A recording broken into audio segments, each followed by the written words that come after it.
official. I have FOMO, not to be confused with MOFO. Those are two completely different things. Yes, I have a fear of missing out. A social media influencer with millions of followers recommended I try this new acne treatment. So of course I had to. Well, I woke up the next morning with chemical burns across my face. Turns out that influencer was really a salesman, not a dermatologist. That mofo. Why did his testimony convince me? The term explaining this phenomenon was coined by Dr. Robert Cialdini in 1984. Social proof. When we are in a new or uncertain situation, we base our behavior on what we see in people around us. We like to think we don't live life bending to the will of the crowd, but have we ever considered that we may be manipulated into blindly obeying fabricated social norms in our everyday lives? In order to answer this question, we'll hop on the bandwagon and take a look at some historical examples of social proof. We'll join the herd and examine how the wealthy and powerful use social proof to indoctrinate us on a larger scale. And we'll monkey see, monkey do some research on how to avoid social proof's enticing pull.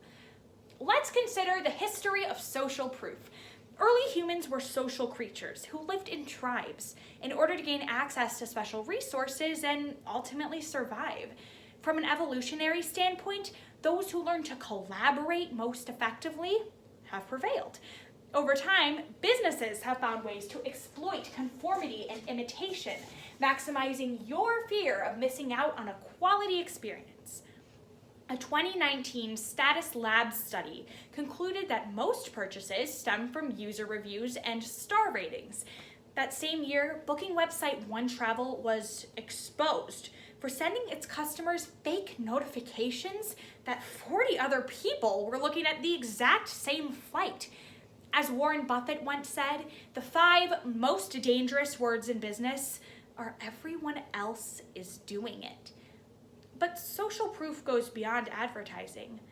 It changes behaviors in irreparable ways. Take the historical influence of cults, especially the Jonestown cult.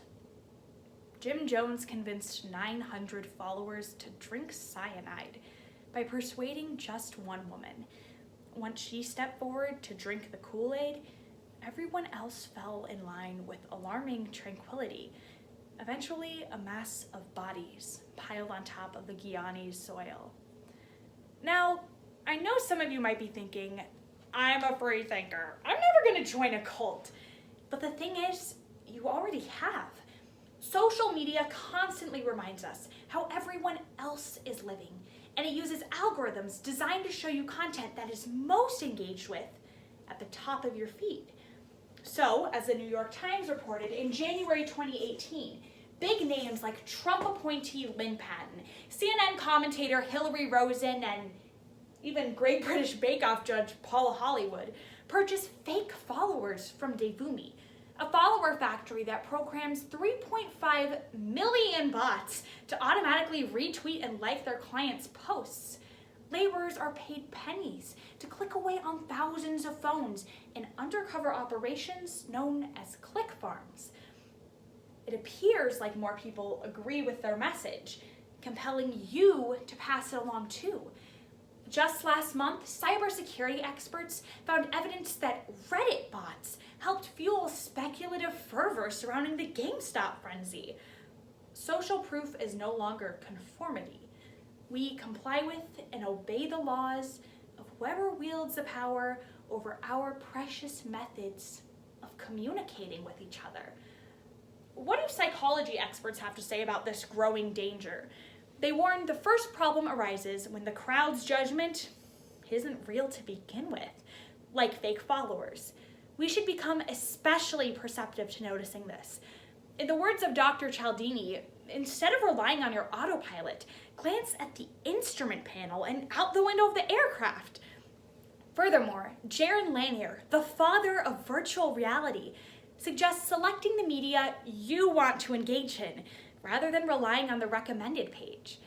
Because social proof nudges you behaviorally in a specific direction, A study run in 2020 by psychologists from the University of Utrecht concluded that people who plan ahead and anticipate this influencing technique, known as nudging, avoid facing negative consequences. And lastly, beware of shills, like that dermatologist who was really just hired by a company to endorse their product.